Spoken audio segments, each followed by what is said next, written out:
all the proceeds go to benefit the station. None to me, which is how it should be. Saru Jayaraman is with us.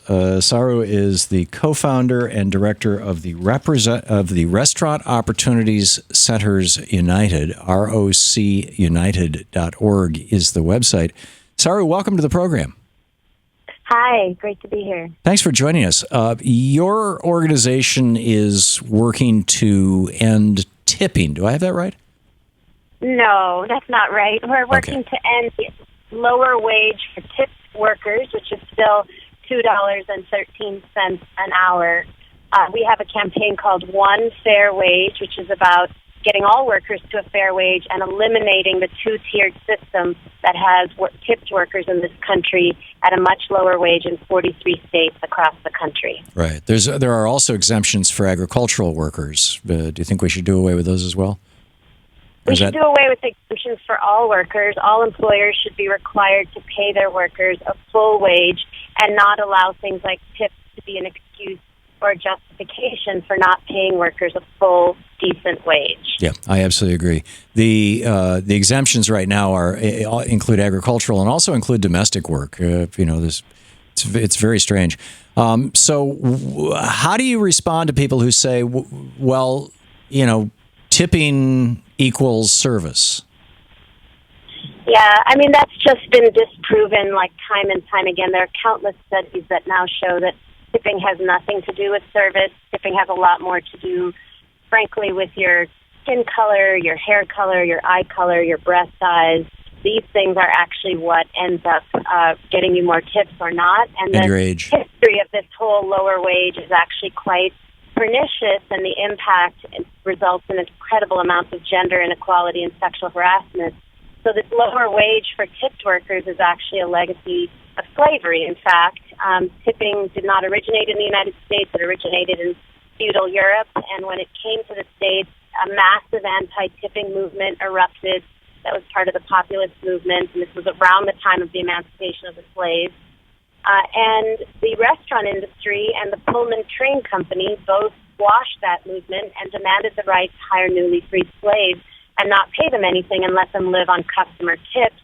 And of course, you know the history of the Pullman train porters, who actually fought and won the right to an actual wage rather than relying on customer tips.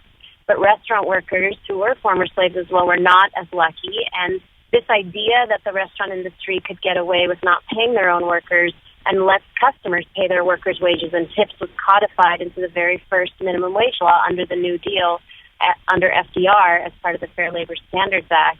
And at that time, the minimum wage for tipped workers was $0, and we've gone from 0 in 1938 or so to a whopping $2.13 an hour in 2015, a $2 increase over almost a 100-year period.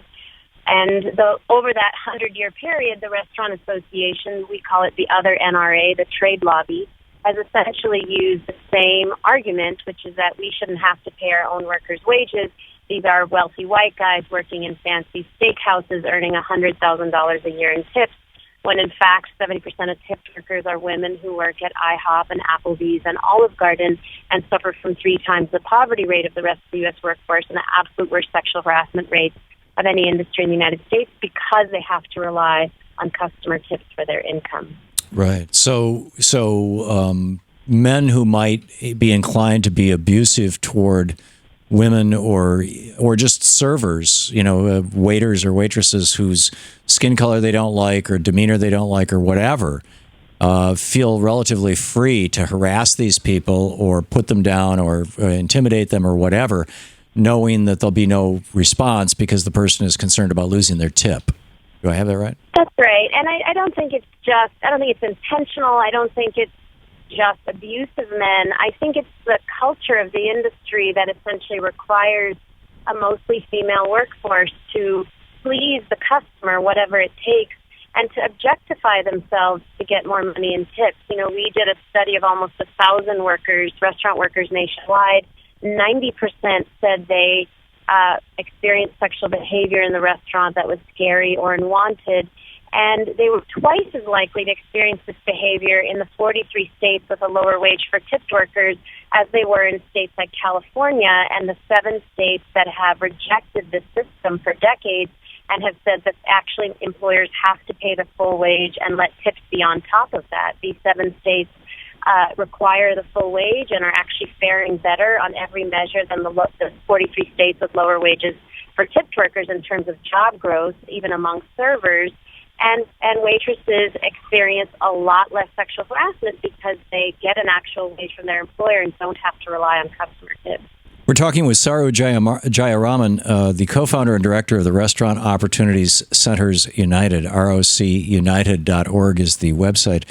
Saru, I was in Germany a couple of weeks ago, month and a half, 2 months ago, and taking the train across Germany. And in the train, they will, there are people, they're actually, railroad employees who will bring food and drinks to your table, to your chair. And the trains in Germany are such incredibly insane high quality that you can literally sit there with a glass of wine and a meal in front of you, and it never even trembles while we're traveling 100 miles an hour on the railroad.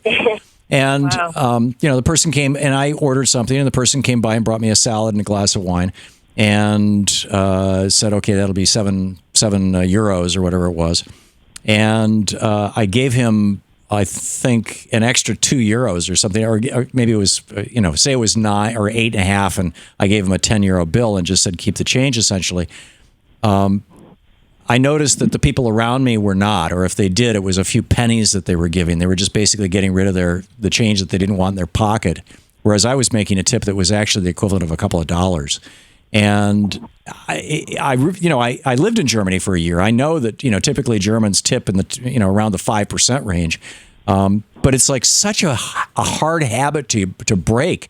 How do we explain this to people? How do we wake people up to this? How do we work through this ingrained habit of, you just have to tip? Yeah. I was mentioning that there was a massive anti-tipping movement in the States that claimed that tipping was anti-democratic and actually a vestige of the feudal system. And that movement spread to Europe in the early 1900s and succeeded in Europe. The labor movement picked it up and launched this huge campaign in Europe saying that this is a vestige of the feudal system. It's demeaning.